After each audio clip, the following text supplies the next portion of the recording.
Roboteers, stand by. Matilda is terrifying. Oh, it Matilda is. is- If you found her in your wardrobe in the dead of night, 3, 2, So the face looks more like. I think it's the eyes. activate.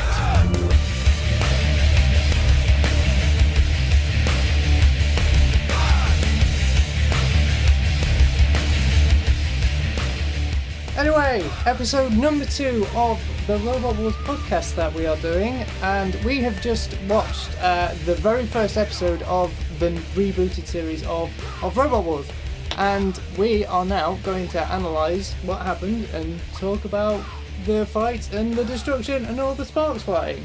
Anyway, we forgot to introduce who we have. Who do we have today? Mark. We have Mark, don't we? And we have Kat, and we have me, Jimmy, who is still the biggest Robot Wars nerd ever to grace this planet. Maybe. And You should go on Mastermind and have your set. I really want to go on Yeah, Mastermind, Robot and Wars. my chosen subject will be Robot Wars, and I will answer all of the questions correctly and get none of the general knowledge questions correct. You know, we've given it a bit of time to let the dust settle on the fight, and yeah, so hopefully this should go up before the next episode of Robot Wars, which will be on Sunday the 31st. on BBC Two at 8 o'clock. And yeah, so we were treated to this week robots called one called Behemoth. There's a robot called Bonk, Carbide, the General, Killy Cranky, Terrorhurtz, and everyone's personal favourite, Razer, who returned from the old series, from the original series. Razer used to fight, it was fighting from series 2, I think. But Did then Razer- again, Baya-moth and Terrorhurtz have been in it. Behemoth had probably been in, Longer. I thought I they were think in the they were probably the second Fir- series or yeah. first series. Did Razer win it? Razer won Series 5 Ah, okay. and 2 World Championships. So Razer was hotly contested, massive favourite. You know, Razer used to have loads of merchandising, there were toys made of Razer, posters and all that sort of stuff. Razer was a very popular fighting robot back when Robot Wars was popular. Because I remember it was him, Hypnodisc, and Chaos 2 were the Chaos three. 2 were Like- probably the 3 big powerhouses of Robot Wars. And yeah, Razer returned for this episode, for their rebooted series. And we'll discuss what happened to Razer, as well as all the other robots that featured in our first episode. Okay, so before the episode started, there was a hell of a lot of publicity for this. There was a lot. something released on iPlayer that introduced the new house robots. I don't know if you saw that. I definitely saw that about 5 or 6 times. Angela Scanlon, the presenter, one of the new presenters of Robot Wars, she did a little bit on the One Show of all programs, which showed off the house robots as well. Jim has a irrational hatred of Matt Baker, by the way, hence the One Show. Yeah, I hate the One Show. It's kind of a well, what do? Do I watch the One Show and see robots, or do I not watch the One Show and not see robots? And there's also been a lot of people around that people have seen and stuff. And, Yeah, different and marketing, loads of different adverts. websites, We was Facebook, and obviously on with the BBC just promoting quite a lot. exploded in publicity. But yeah, so we were introduced to the new arena by new presenter Dara O'Brien. I think he was quite a good presenter. He Yeah, I was really liked him. I thought it was very good. He's very solid in his presenting role. He was very enthusiastic with the robots when he was going around the pits and talking to the teams and all that. I felt the same way about Angela Scanlon. I thought they both were very good because you didn't want someone who didn't feel enthusiastic or passionate, which I thought they were very good. They did. You could tell they were excited to speak to the people, and you could tell they're speaking to them. They were making them feel as excited as well. I thought they played really well as the hosts. I mean, we talked about Dara O'Brien being a massive nerd in the last podcast, and you know, he kind of embraced that. We know that he's a smart chap. He's a very clever guy.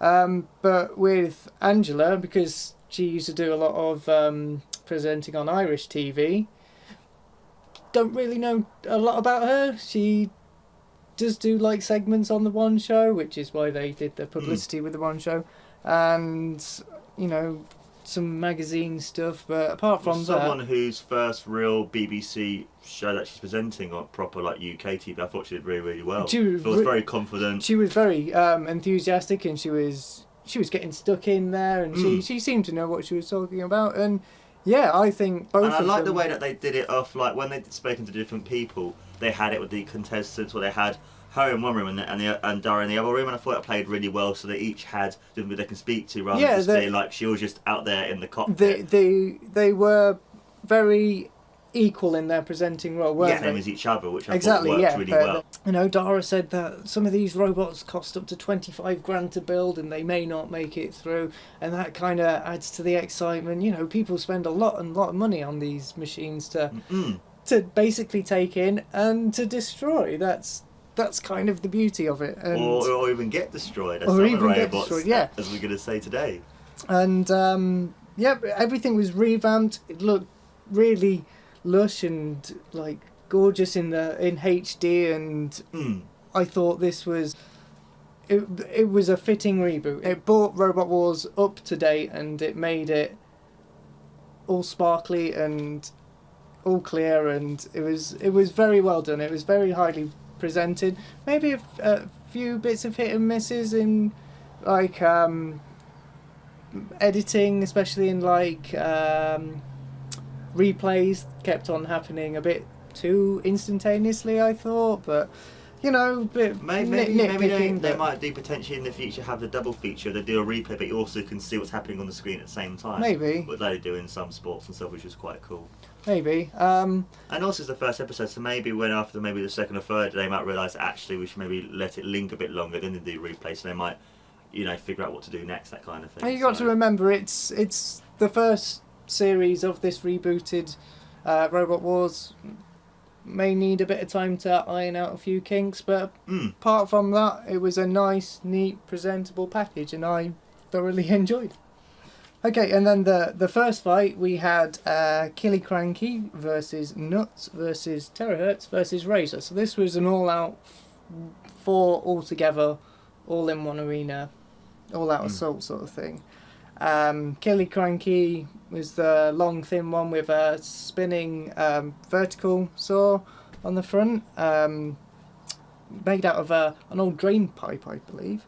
Yeah, it definitely looked like an old drain pipe, didn't it? Nuts was a little green robot with big green wheels, and the best way that I can flail sort of thing, wasn't it? Best way that I can describe it is like a flail on the side, and the main attack was to spin around in circles, and the ends of the flails would hit other robots. And I don't know, it's an interesting design. It was in and it would also throw out little robots as well at people. Yes, as well, and they had the cluster bots. Mini bots. The like they were purely sacrificial, said the team members, so they could get under a robot and just dismobilise them. Terrorhurtz originally used to fight in classic TV Robot Wars.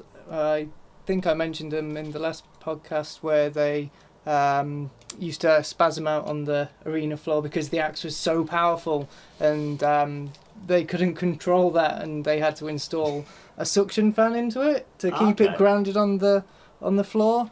And they won a few UK championships outside of Robot Wars when Robot Wars finished in 2006 or something like that.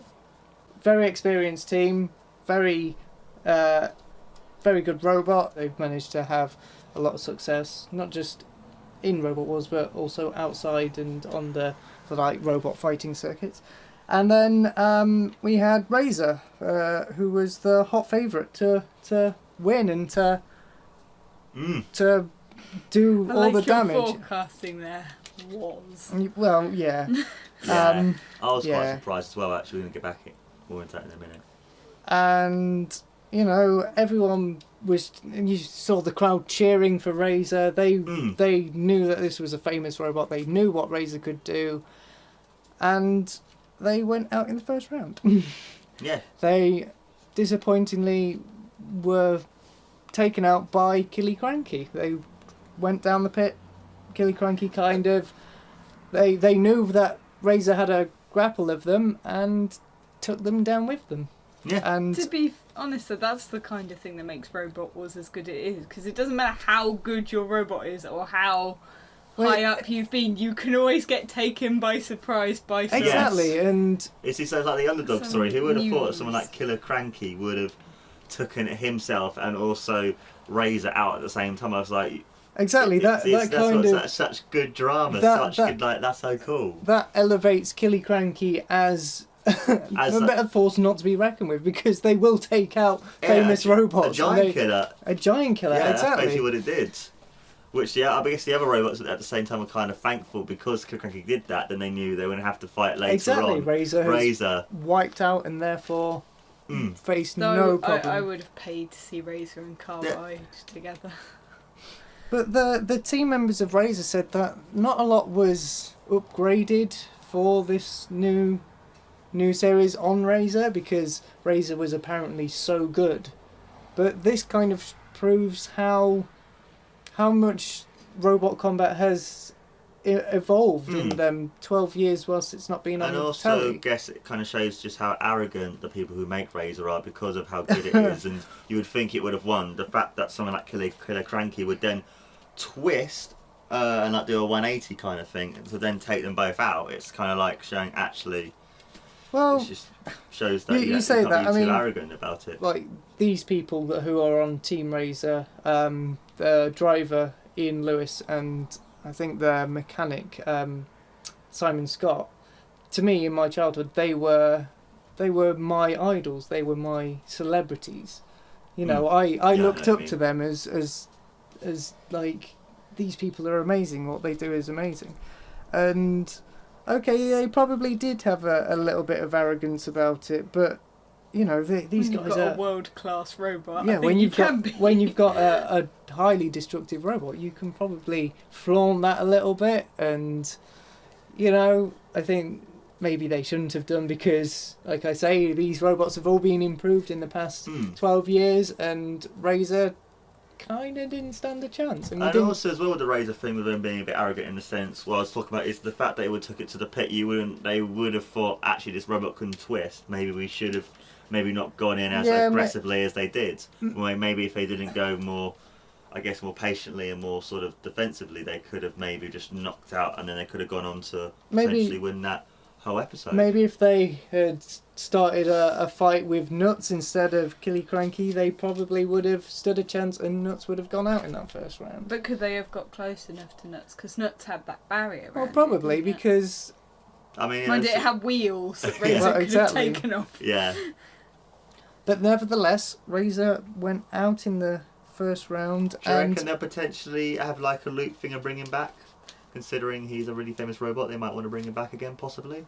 Hopefully, maybe vastly improved, like hugely improved. I mean, I did see the like stats at the beginning, and Razer weighs 109 kilos, so they have increased the weight.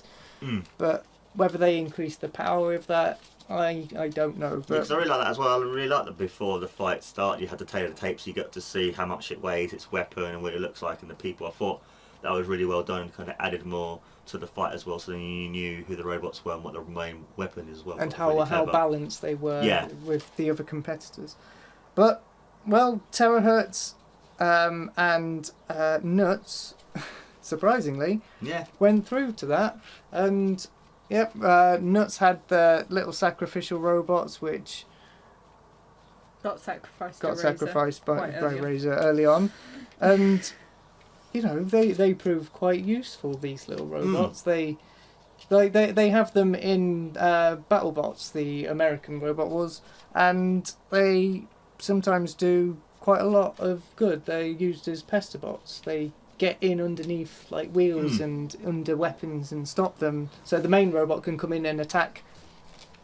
And don't they have pester drones in they have with flamethrower. Well, that's what I said last time. They had not one with a flamethrower. Yeah, and we saw Jonathan Pierce back. That's pretty cool, having him back, the original commentator from the original series. Yeah. Like, I thought it was really well done. Made everything seem really important. I love the fact he was bigging up Matilda and making her seem like she's the most dangerous robot in the world and you should never ever go near Matilda. Or if you do, you're going to die. I love that as well. They made it seem like she was made her sound like a monster. I thought it was really clever and really well done. Jonathan Pierce with his football commentary, he is so exuberant on football. But he was also so exuberant on Robot Wars as well. Yeah, because he sells it so well as well, which is what commentators should do. They should sell things and make something like when they're in this fight, you got Razers smashing into the rival robots. It made it seem so important and so cool that anyone who's watching it, there's a famous wrestling commentator called Jim Ross, that people just added his voice to anything. Same with Jonathan Pierce, you could do it to anything and it would make it sound even more epic, because that's what you need from a commentator. Make something as simple as two robots fighting to be the most coolest thing, which is what he does, which is why he's so good. He's very excited, isn't he? Very, very excited about that. And yeah, first round, good, clean, solid fight, even if there was an upset with Razer going out. But kind of got to expect them sort of things. I think it also makes it really interesting as well. If it's the same people winning all the time, it gets a bit boring, at least if you feel like anything can happen. It mixes it up, yeah, that's doesn't why it, it's a lot? so good. It's anything can happen. Razer going out first round, you wouldn't think that, but I thought it was really clever. And we were, after that fight, we were introduced to the other teams. I kind of like that, the sort of documentary sort of style, having the tense music in the background and watching them get stuck in to make last minute adjustments. And I like as well later on you had the camaraderie as well between the different teams, where even though they're just potentially competing against each other, they're also helping each other out by fixing their robots. I thought it was really good as well. Well, what's the fun in beating up a robot that's basically immobilised? Exactly. You gotta give them some fighting chance at least, haven't you?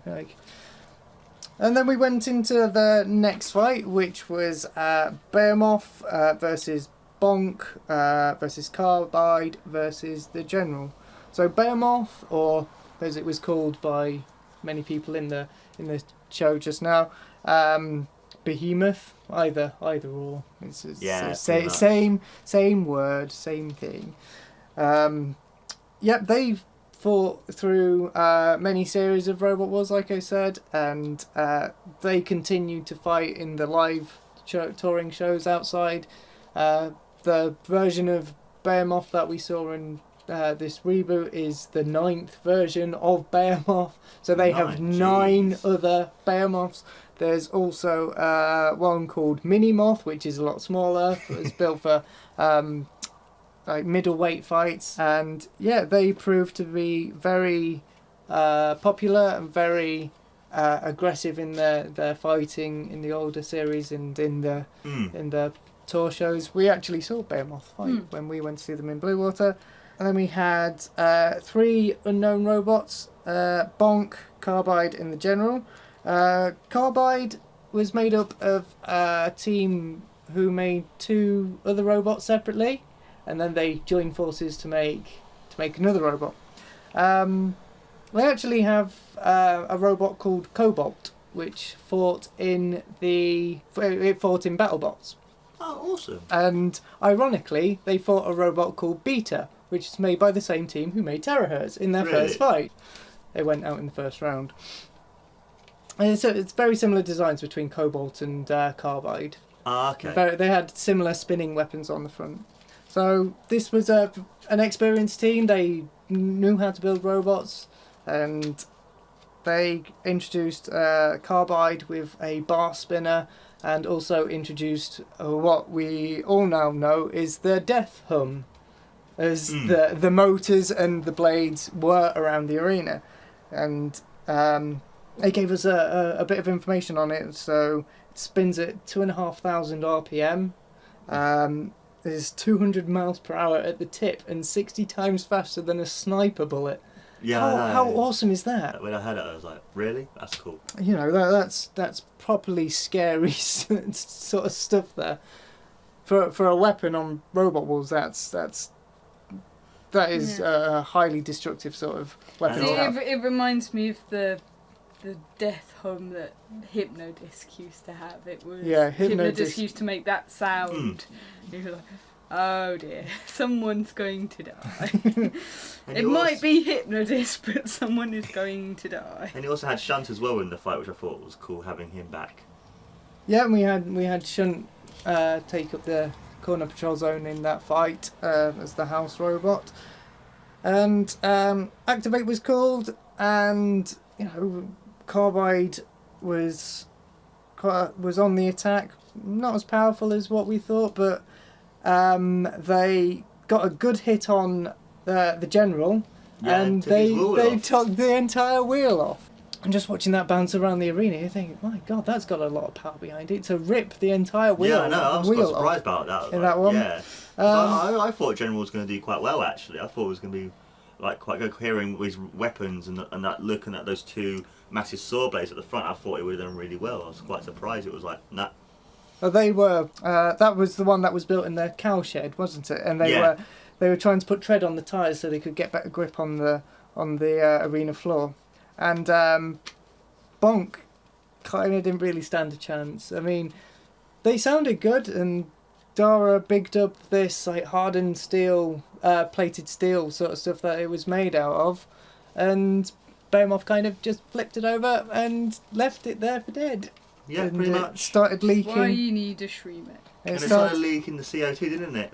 It lost all of its pressure in the CO2 bottle, and the axe wouldn't fire, and they couldn't get back up on their wheels, and they were knocked out. And well, it's that sort of battle. If you come in unprepared, you are going to lose. And well, the general went in with exposed wheels, and they lost one of them, and they were sitting duck on the He was fire, killed on the in flame action. pit. Yeah, the general was killed in action. That second fight is probably a lot more intense than the first fight. Mm. A lot more damage and a lot more sparks. And yeah, Bonk and the general both went out, leaving Carbide to go through with Baya-moth.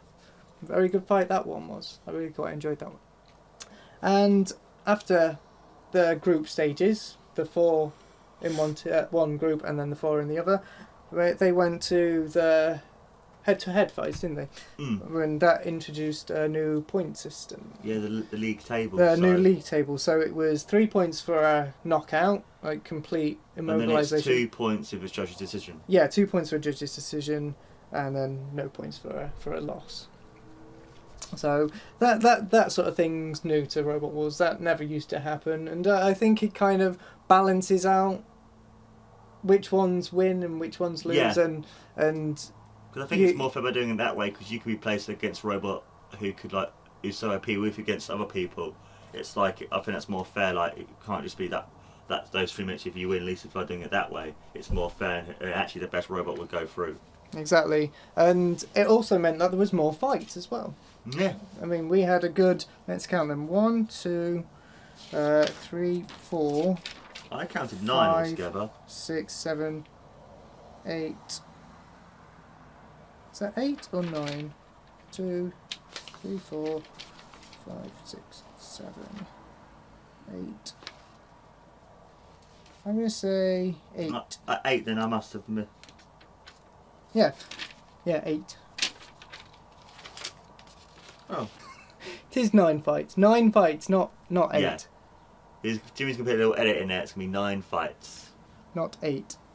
It's just when I write over when I say 8 in there, and I'm just going to put 9 fights. And it'll be exactly the same 9 throughout the entire thing. So yeah, it was 9 fights, not 8. Series 6 had a similar sort of layout with 4 robots in the arena altogether, and that would round out to about 1, 2, 3, 4, 5 fights altogether.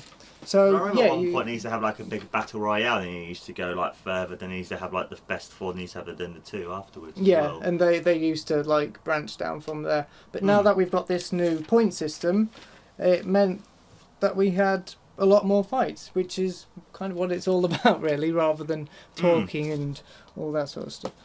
So yeah, that's quite interesting, and it balances out the fighters, and you get matched up against robots that you probably wouldn't see matched up against other robots had it been that old sort of formula. Mm. So, for example, we had in the first fight of the head-to-heads, we had Terrorhurtz versus Carbide. That was I was so surprised at how much of a total squash that was, because obviously Carbide's weapon didn't work. It was a sitting duck pretty much. Exactly. So after the first fight, there was problems with the motor. We heard the team talk about, and problems with it getting up to speed. And in this fight, you could see that.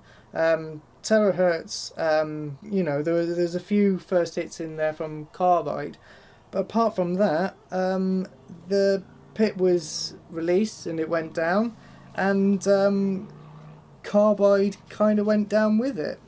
Carbide was shoved into the pit by Terrorhurtz, and that put Terrorhurtz at the top of the leaderboard.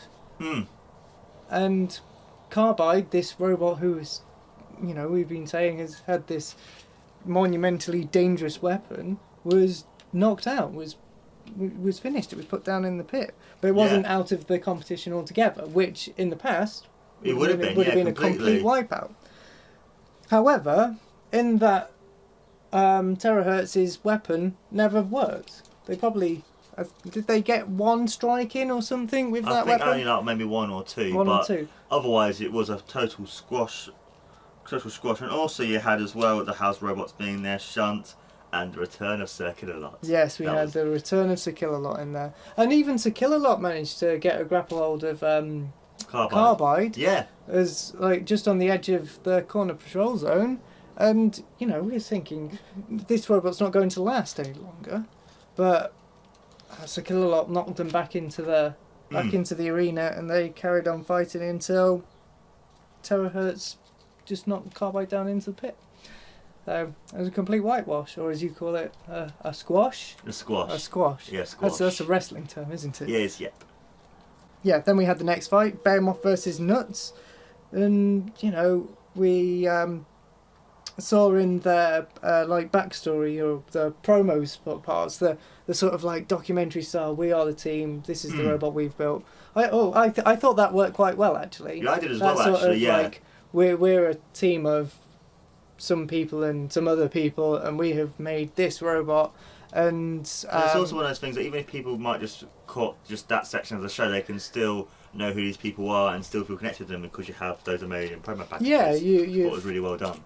They're kind of bigging themselves up, saying, we've got the best robot, and although they used to big themselves up in the pits before each fight in the old series, they were never done like, this is us making our robot, this is us. Like that sort of added that sort of like technological, mechanical sort of background. And it shows you their background as well, like who they are and that sort of stuff. I thought was really well done. Nuts were a bunch of students. Exactly, and what they presented in their promo was kind of reflected in their robot. It was a bit of a loose cannon, and one of the guys said it was, vastly uncontrollable, and they thought because they didn't know if they were in control, neither would their oppositions, and that was kind of their battle plan. And so as a result, and also the Nuts wanted to make their robot quite colourful, quite unique. Exactly. You would always remember Nuts. Exactly. Nuts is now, if you go on, if you look on Twitter of what people have been saying about this, Nuts has got this huge following now because they are such loose cannon and they're so unpredictable, but that was so fun, and that was great. That they highlighted that in their promos, and and they had the Behemoth boys say something like they've gone through 9 incarnations of this robot, just adding various improvements, knowing where they've gone wrong in the past, and they've made this awesome, solidly built robot with a powerful scoop, and they've got that fighting spirit, and it's the same with the Terrorhurtz robot. They used to fight in Robot Wars. Again, they've learned from their mistakes, and they have built an all-new robot specifically fighting for Robot Wars. That sort of thing makes them more relatable. They say these are actual real people. They're not just like geeks who make a robot. Make a robot, and these are like genuine, down to earth, actual people, which I suppose some people don't really kind of see. They kind of see, oh, these boffins know how to build robots. They must be massive nerds, sort of thing. But and some of them are, to be fair. well, yeah, Yeah, so they're on national and international television. And then I thought one of the things that I kind of in the fight was Nuts was basically destroyed, where it was thrown to death metal, and you see like death metal like kind of so in stuff. that head-to-head fight with Behemoth, they were. And then a little robot was thrown as well. Behemoth was there. I'd say Behemoth completely dominated that match. Nuts was so out of control, and they managed to get that shove in to push them into the clutches of dead metal, and was that the one where Matilda got a Matilda swipe in? Matilda sideswiped Behemoth on that side skirt, them protective side skirts that it has, and completely threw it across the arena. Threw that 110 kilo robot across the arena, which kind of proves how much force Matilda now has. In that flywheel, she has got a lot of whack in that tail, that spinning wheel. But then, Nuts was sideswiped as well by Matilda, but carried on fighting. It was still getting stuck in, and it was still battling strong, and it proved how tenacious that this little comic robot with the guys wearing like the fluffy overcoat sort of things and the top hats, and Nuts was so tenacious that it went to a judge's decision. Yeah, the judges had to decide on a winner, and of course Behemoth won. Behemoth was more I think was more controlled, more controlled and more aggressive. But to go out to a judge's decision against a robot that's been formidable for many, many years is pretty good. And so in a sense, Nuts has fought off Behemoth to a judge's decision, and Razer, this little jokey, comic-y robot, absolutely amazing. The next fight was Terrorhurtz versus Behemoth, which was probably one of the. This fight wasn't as interesting, I don't think.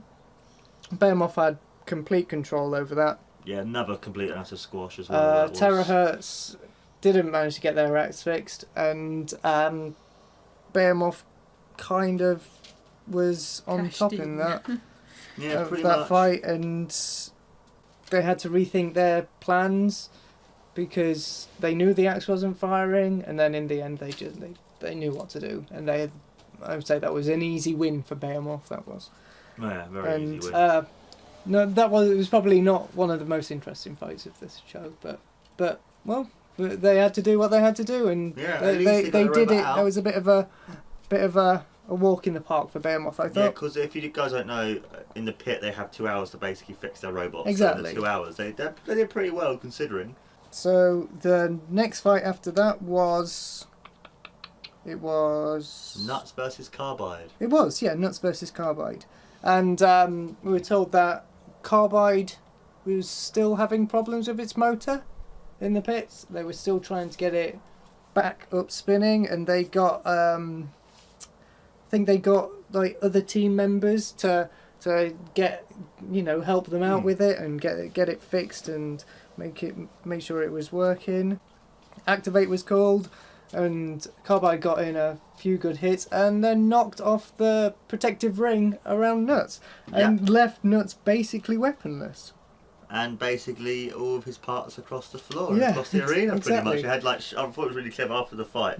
They had shots of basically all of Nuts parts all across the arena. So you got it over like a side here, over like a wall bit, and you got it to another to the left side, right hand side. I thought it was really... Nuts was... obliterated in that match versus Carbide. Intestines everywhere. No, that was a true definition of a squash match. Literally in there, couple of hits to begin with, and literally just destroy. And in their first fight, Carbide ripped that wheel off the general, and left them sitting ducks. And then they did it again, and they ripped the wheel off Nuts, and Nuts was decimated. There were bits of robot everywhere, and like you say, the wheel went over the arena wall, and the motor housing, that was completely shot. And you see them like backstage after the fight, and you know all the people's part of nuts with like the parts in their hand and like trying to think what we're going to do, and you have the other teams trying to help them out as well, and you just see the destruction that this one robot makes. Yeah. Or another robot. It's crazy and insane Exactly. how much destruction this one robot can make. And Carbide just finished the deal and just smacked them into the pit. Yeah. Release the pit and just push them down. Like, that's it. Your game's over. And this poor little two-wheel green robot was in bits. And however they managed to do it, they managed to fix Nuts up and managed to get it repaired for the next fight, which was insane, really, considering how much damage that Carbide actually did. But before that, Behemoth faced Carbide. So, because of the point system, Behemoth then went up against Carbide, and in that fight, it was kind of another whitewash on Carbide, because Carbide got in these good few hits and totally dislodged Behemoth's bucket scoop. Yeah. And you can see basically the pipe, the wiring and the metal bits that they made for the flipper, and you can just see it just like come up and just completely just go. It looked like the underside hydraulics had been completely ripped off the back of the scoop, and once they'd lost their weapon, that was it. Mm-hmm. That was them gone, and Carbide won. Yeah. Like another whitewash completely beat Behemoth on that fight.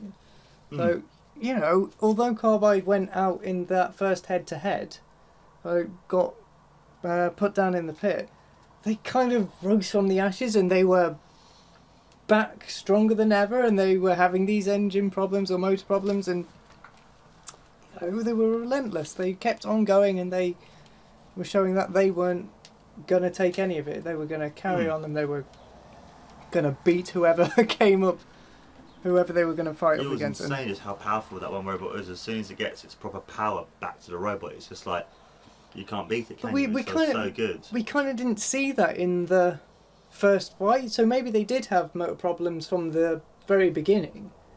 And of course, because that is a first fight, they've probably, because they've got all these engineers and technicians and mechanics and all these people who know how to make robots, maybe all that expertise on fixing the motor went back into Carbide to make it stronger. And you know, you got to think that because they performed so poorly or I wouldn't say poorly, but it just wasn't as spectacular as what it has been. They, like I say, they rose from the ashes, and they are now a destructive force. And you think how much know-how has gone into making this robot as good as what it is, and will this carry on? Will this continue? And you know, you see the huge like wedge taken out of Behemoth's front scoop from that fight, and you think that is a lot of power behind that. They weren't lying when it was said it was 60 times faster, or as when they said it was 60 times more powerful than a sniper bullet or whatever. And yeah, properly good robot that was. And then we had the final fight, which was Terrorhurtz versus Nuts.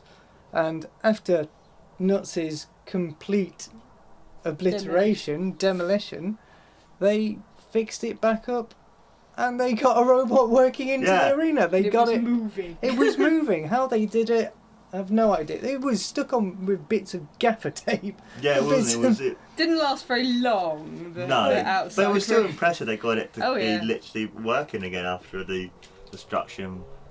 No, there was Carbide. It was crazy. Bent wheels, and there was they lost a huge chunk out of that ring, that outer ring, and it apparently when it kept going into the CPZ, and it had those bent wheels, and it was basically limping. And you see the corner patrol house robot just like, you know what, I'm not even going to bother. Shouldn't manage to get a few hits in, yeah. And then Terrorhurtz again, like, basically destroys the ring.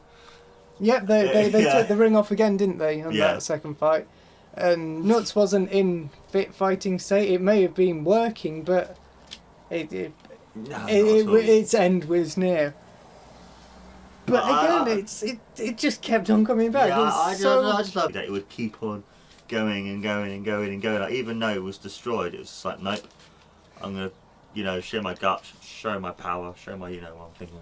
And About. It's you know, like, they it's were clever. they were a great team. I think. Yeah. I think if the same team of Nuts were to build a better robot with like similar sort of systems like inside of it, they could probably make something that's probably just as destructive and as deadly as And also with the fact that them being on longer, people were able to connect more with Nuts. With just a one round thing, people might not remember as much. By him being in it a lot more longer, people remember Nuts more and they remember the team more, which I thought did them really well as well. I mean, like back in the original series, there were them robots that didn't perform particularly well, but people always remembered them.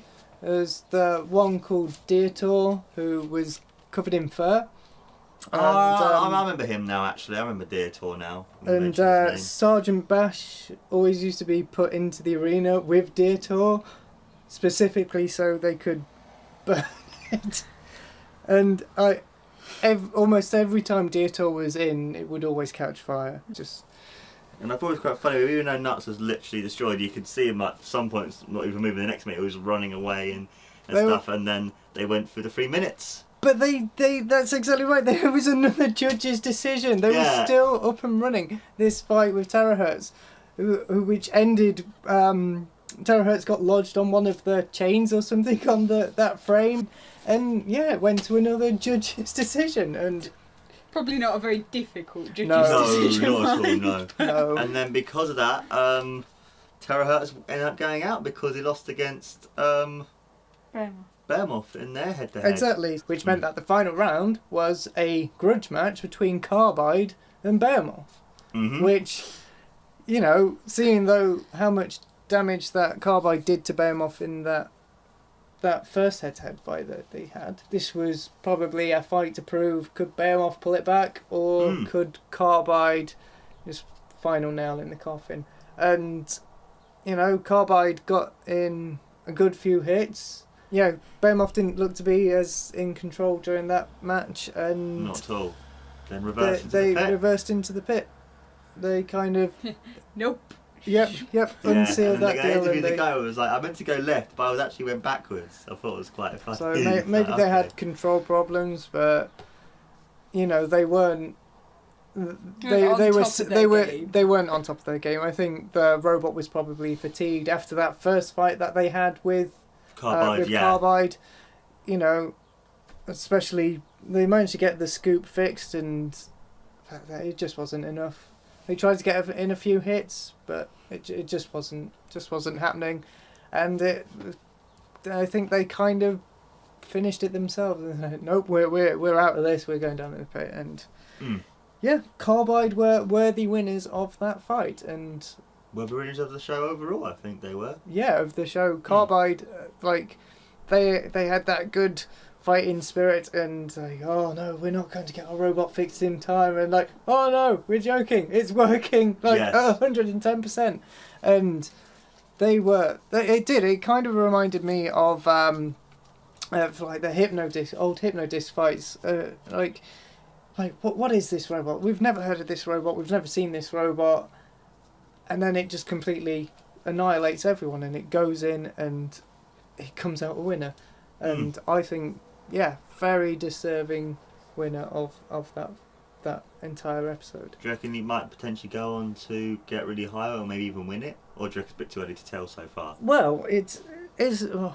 I don't know. I mean, the power that spinning blade has. That's kind of a running theme with robots at the moment, with combat robots. Another sort of... Because I remember also for years when the flipper used to do really well, like Chaos 2 had the flipper and that would win pretty much all the time as well. But we didn't really see many... Yeah. We didn't really see many flipper robots in this fight. Only Behemoth, and they had a a lifting scoop. They didn't have a proper flipper, did they? Like Chaos 2 or Wheelie Big Cheese. But flippers tended to be, I mean, they were sort of the earlier series of the original Robot Wars, and then other weapons came in that seemed to do... So unless you had a really powerful flipper, you kind of went far. So, like, for example, let's use Chaos 2, who had a flipper. They won the 3rd and the 4th series. You know, they were champions of the 3rd, they came back for the 4th, and they did exactly the same thing. The Chaos 2 was one of the first robots to flip another robot out of the arena, which has never been done before. Yeah, I remember that watching. And that was a pretty cool moment. Chaos 2 was properly tenacious, and they kept going and they kept flipping, and they were... It did that consistently throughout its fights until about Series 6, end of Series 5. You could tell when Chaos 2 was starting to decline, because they upped the weight of the robots and they couldn't get as many high-powered flips in anymore. And because the robots were improving, you had different robots, like a robot called Wheelie Big Cheese, which flipped another robot called Axor out of the arena in about 6 seconds. Like, as soon as Cease was called, as soon as Activate was called, they drove straight under Axor and they flipped them straight out of the arena. That's crazy. That robot must have flew 15 feet high. That was probably one of Wheelie Big Cheese's most famous matches. And you had a robot called Firestorm, which also had a front hinge flipper. That was tenacious as well and stronger than Chaos 2, I would say, especially in the later series. But they won a series, didn't they, Firestorm? Firestorm didn't Or win. did they get to it was the final they got to? Firestorm, they were one of them robots that was always good but never won anything major. Yeah. Like Hypnodisc. Okay. Wasn't it Razer versus Firestorm Season 5 final? No, that was Razer versus Bigger Brother, Oh, okay. which was the Series 5 final. Bigger Brother, another flipper robot, that was, you know, they beat Hypnodisc after being destroyed. Hypnodisc got massive amounts of damage in on Bigger Brother in the like final episode of the series before the grand final, but then Bigger Brother was more controlled and pushed Hypnodisc down the pit, and so Bigger Brother won. And then they went on to fight Razer, but they didn't win that one then.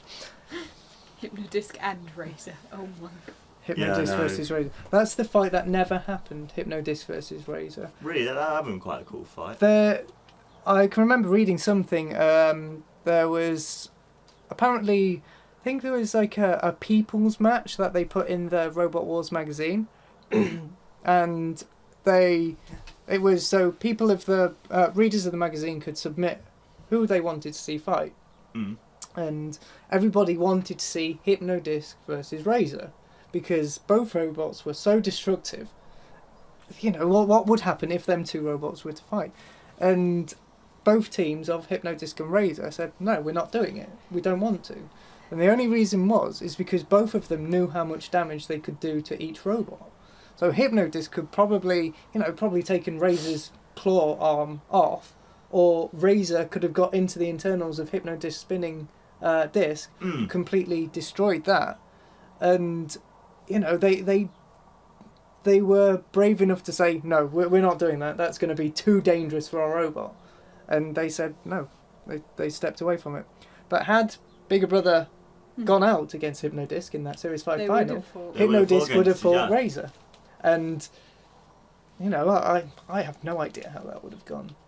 Would Hypnodisc have been... Imagine if Razer had got its pinch on that disc. On that disc. If Razer got the pinch onto the disc, Hypnodisc would have been history.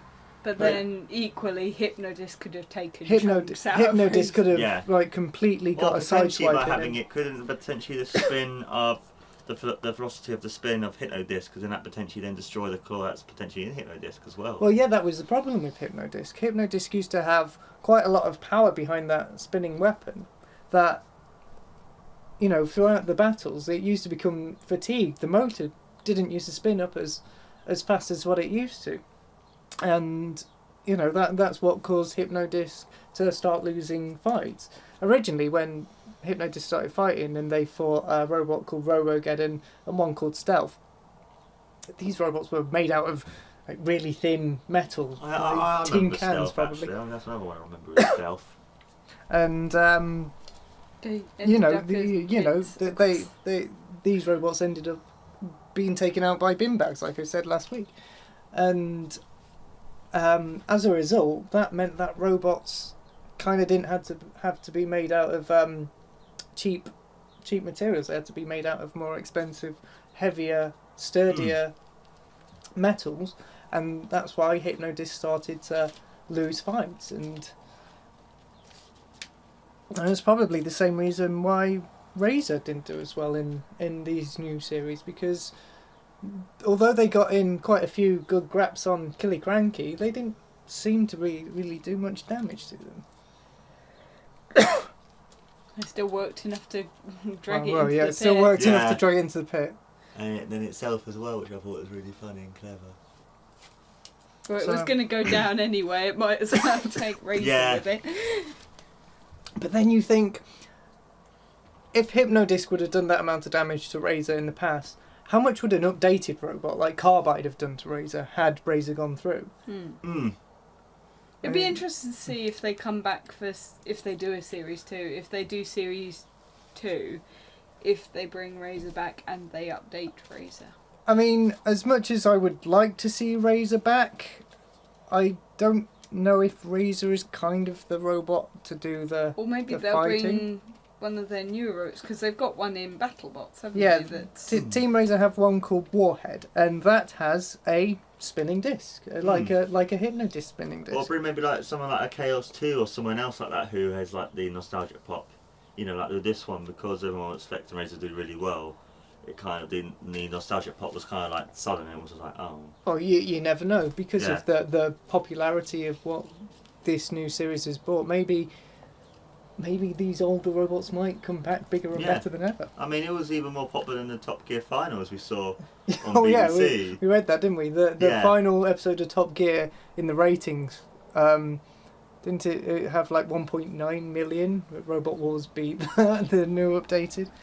This is Chris Evans' Top Gear, not proper. No, and well, like I say, you see on Twitter and on Facebook all these people bigging up Carbide and bigging up Nuts now, and you know they're getting huge followings on social media, which is kind of something that never happened in the past. Facebook, Well, the structure wasn't there. Well, no, Yeah, Facebook, Twitter never existed, and It's different, isn't it? Social media has become such a powerful thing, isn't it? That you can make or break stuff as well, and like make someone who's even more popular than they were at the end of the show. I thought was really clever as well. But overall, I really enjoyed this reboot. I did as well. I thought it was really well done. There's a you know people you see saying, oh, I wasn't as impressed with this series of Robot Wars, or we need to bring back Sergeant Bash, and you know at maybe the end they of will. Maybe they will. Maybe for the finale they might bring him back. But like, we're bringing him back today, guys, for you guys for the finale. Here is Sergeant Bash, and he comes out. Flaming. Yeah. Where And the they ref bot. flame. I wanted the ref bot back with a It was very 1, 2, Oh, you- 3. It's like, that was so Refbot. funny. But did we miss Refbot? I guess with these fights, not as much. Maybe for other fights, potentially we might have done. I mean, comparing it to how big the old arena used to be, and you know, you've only got one house robot in the first fights now. You haven't got two, and you know, so there's no more than 5 robots in there. But in Series 6, when they had the similar sort of layout, there was up to 4 fighting robots, 2 house robots in each corner, and the ref bot. So that was 7 robots altogether in one place. And so, you know, too many robots. yeah, maybe it was too much of a faff and had too much going on. So they've kind of just cut out a little bit of that excess and just made it a bit more rounder and a bit more neater. But was Refbot missed? I kind of missed him. I missed him in a way, but I see what you mean about it. Like, I liked his presence in the original series, but I don't think he was missed. I don't think it made the fight any better or any worse. But Sergeant Bash is missed, and we will protest to the BBC, bring back Sergeant Bash, justice for Sergeant Bash. Sergeant Bash deserves to come back and fight for the House Robots. Do hashtag justice for Sergeant Bash on Twitter, guys. Get it trending. We shall fight for this right for Sergeant Bash to party in the arena. But with its faults, I thought this was a very, very deserving, good, whole-round, nice robot fighting package. Yeah, I thought everything from the commentator to the hosts, I just thought they were very well good as well. Very well done. Everything was good. Very well done. Give it a few more episodes, and probably get this first season series out of the way, crown a new champion at the end of it, get another season started, and everything might be improved by that one. We might have new House Robots, better editing team, and they might just polish that round package a little bit more, just to make it a little bit better. Should we give it out of 10 or out of 5 or 4 should out of 5? Should we give it out of 5? How good do we think this and then we could have like a out of 15. No, because we have different amounts of people, don't we? Yeah, let's do an out of 5. How much do you rate this episode? Probably a 4.5 out of 5, honestly. 4.5 out of 5. I see what you mean about some of the editing fuss, I thought some of the replays were kind of, as you said before, like too sudden. But besides that, I thought it was very well done. I loved the promo. But as you guys know, I'm someone who likes my wrestling and combat sports and stuff in general. I like the fact they kind of gave it a more sort of combat. Sports kind of more feel. I kind of like that, and the promo packages and the interviewers and stuff. I thought overall it was a very good show and a very good reboot for a show that I used to love as a kid. Yeah. What would you give it out of 5, Kat? 4, because I think it will get better. 4 because you think it will get better. Yeah. You think? I think. I kind of agree. Yeah. I think there will be more. It was very, very good, but it's not yet perfect. But I think it will. There was a few low points, and I kind of agree. I think I kind of don't want to say as high as a 4.5 because there is like things can get more destructive, and there can be this is only the tip of the iceberg, and no, I'm gonna say 4.5. Like, there's a little bit of room for improvement, and I can see the faults, but as a robot fighting TV game show, it's bang up to date. It's also a little bit retro inspired. It's, they acknowledge the older series, and they haven't glossed over that. They haven't said, no, this old Robot Wars is bad and never happened. They said, no, this is how we've improved it. And it's what you want. You want fun, destruction. No, my opinion might change with the next fight, because we have no idea how that's going to happen. Not at all. The next fight the next fight will have 8 new robots, and they are Chimera, Disc Constructor, robot called Draven, Foxic, either Mr. Speed Squared or MR Speed Squared. I'm going to call it Mr. Speed Squared because that sounds more relatable. It does actually, it sounds more funny. Hello, Mr. Speed Squared. Hello. Shockwave, cool name. I think that's a cool name for a robot. Tough as Nails and Thor. Anyway, update on the robot that I'm building. Oh yes, Jimmy, tell us. Jimmy's making a robot, as we said last time. The making hasn't actually begun yet. No, the making hasn't. I have. Have you drawn any blueprint? Yes, I have. I've drawn cool. a blueprint of how I would lay out the chassis.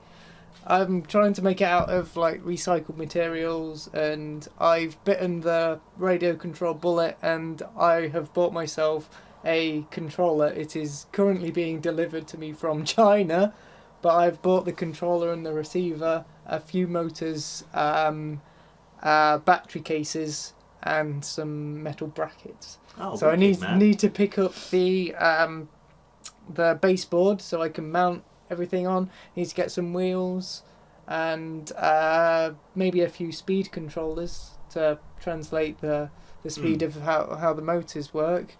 And I'm going to make a robot out of a takeaway container.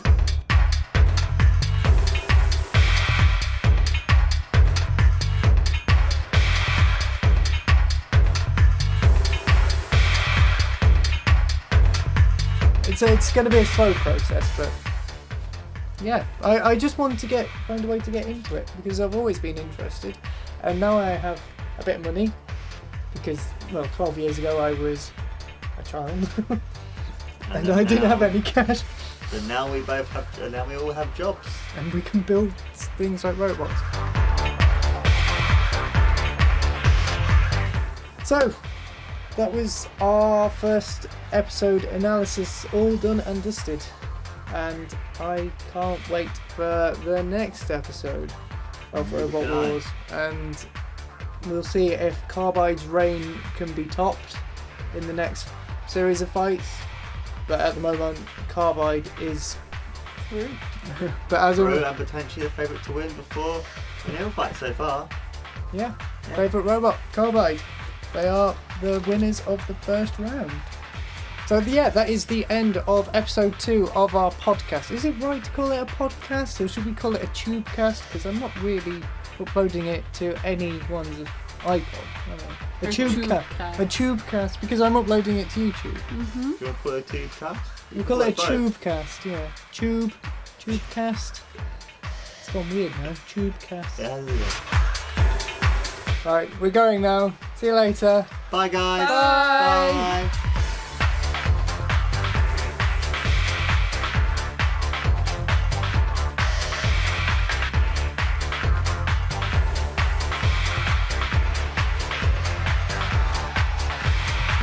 Cease. Tube, away we're gonna tube today. Tube, away we're gonna tube today.